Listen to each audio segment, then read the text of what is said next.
In October 2011, I was sexually violated by 4 men, and I could not tell anyone about it because that day I was supposed to go to school on that day. I was 16 years old. 1 month later, I was found out I was pregnant and I was expelled from school on 23rd November 2011.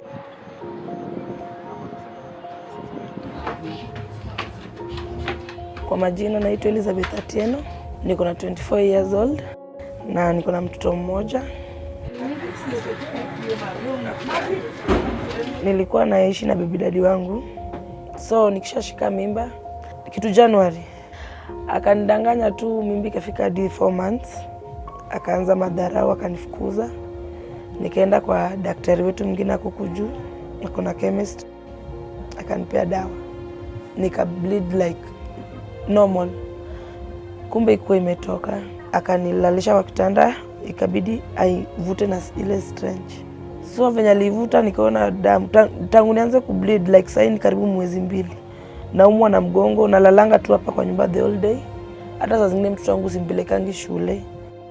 You know, sometimes I joke with people and I tell them one of the worst experiences for me as a woman is always going through for pap smear, because the moment I see doctors with those metals, I just remember what happened to me when I was 16, because I just went into a room, I was told, get to that bed, remove all your clothes, and a doctor is taking, I don't know, they were scissors, I don't know what he was cutting, and then I was given a pill.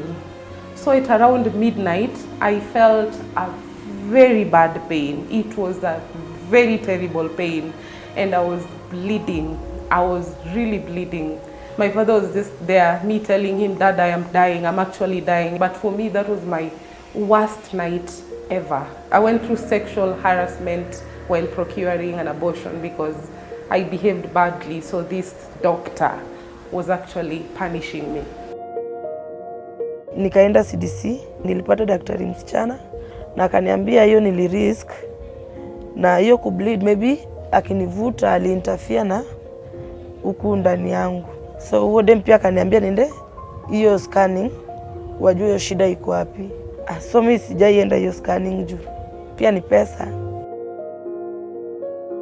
Indeed, I see women who have pregnancy losses. Every week, I usually see 1 or 2 patients with pregnancy losses or complications related to abortion.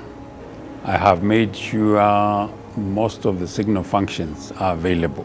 We have adequate theater facilities for those who may require advanced surgical care for, severe complications like perforated uteruses. We have 1 professional counselor whom I work along with depending on the client that we have. We hardly ever have adequate staffing. Post-abortion care is widely acceptable, it's not stigmatized. But there's some still challenges. The quality depends on the geographical location. Urban centers tend to have more high quality than rural health facilities. But this is compounded by provider training and skills. You find that providers' training and skills really determine the level of quality of services, which we are still lacking in Kenya. We are going to tap from the policies from national government, where we are going to improve access to reproductive health services across the full continuum of care, from the community through the basic facilities and the referral facilities in our county. The legal environment in Kenya is mixed. While the Constitution guarantees everyone the right to health, including reproductive health care, and the Constitution allows abortion, we still have the old criminal penal code that blanketly prohibits abortion. There is no safe abortion provided in public health facilities.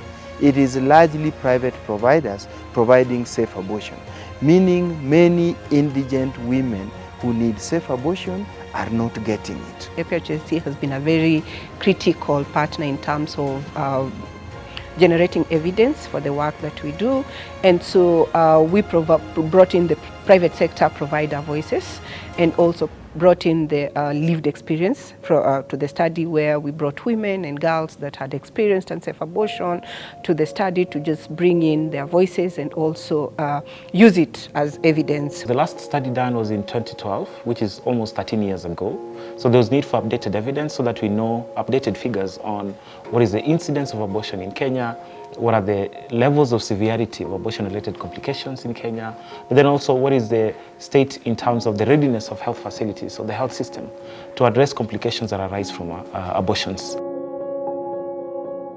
The study has revealed that indeed there is a lot of sexual activity in the society, which results into unwanted pregnancies. Majority of women present at the lower level facilities. Those lower level facilities have the least capacity to offer this service.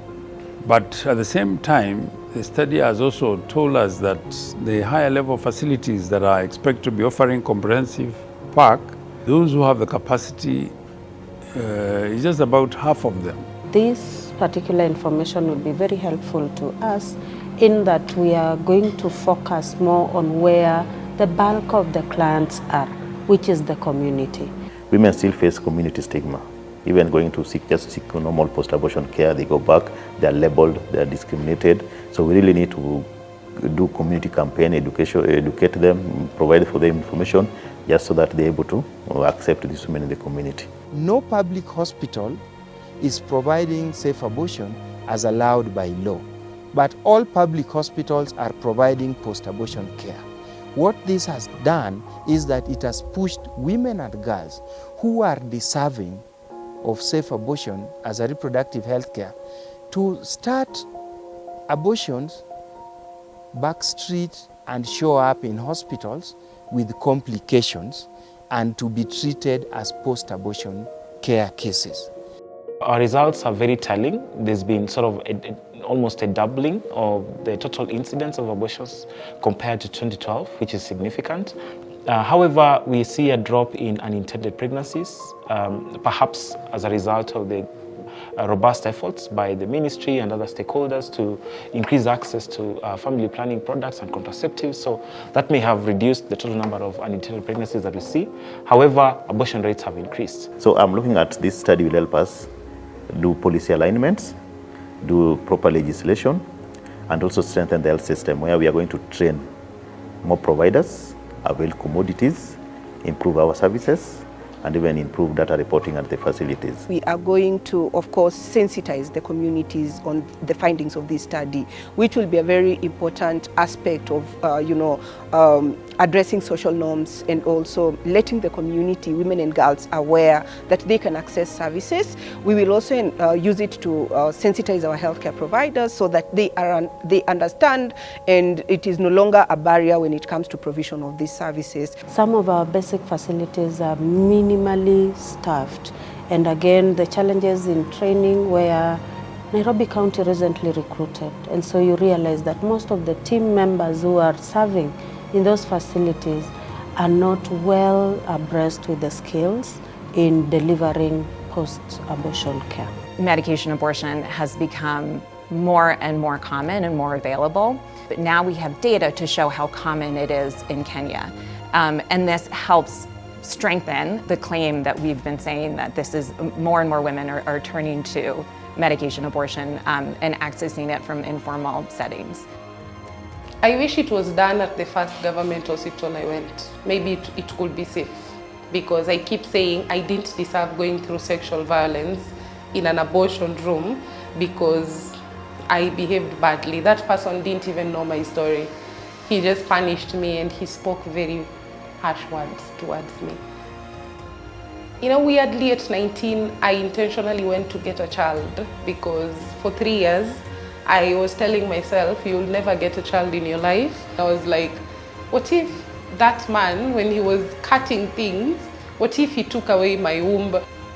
For me, the abortion has really transitioned me into a different human being because I carry a lot of grace for women.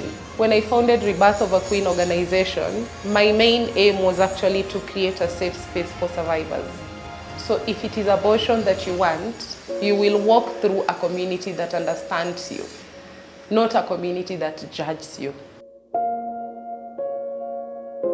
I walked through a 15-year-old girl who went through cesarean, and I actually hated the society, because this is a girl who went through sexual violence and was forced to carry a child, and at 9 months she has to go through cesarean because she's not fully developed.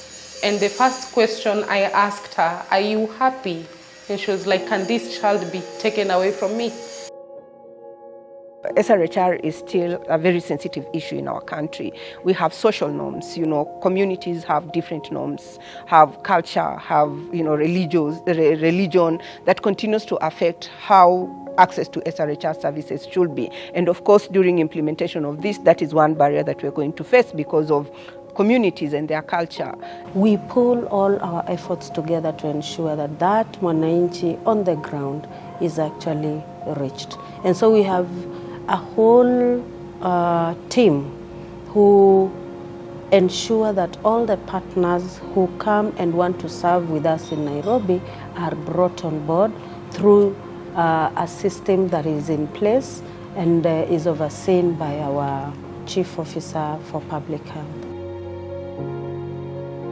There's need to work with the Minister of Health and legislators to revise or reform the law around abortion. Despite the law being as it is not limiting the number of abortions. So there's need to streamline and reform the law to allow for, reduce the harm that abortion causes to women.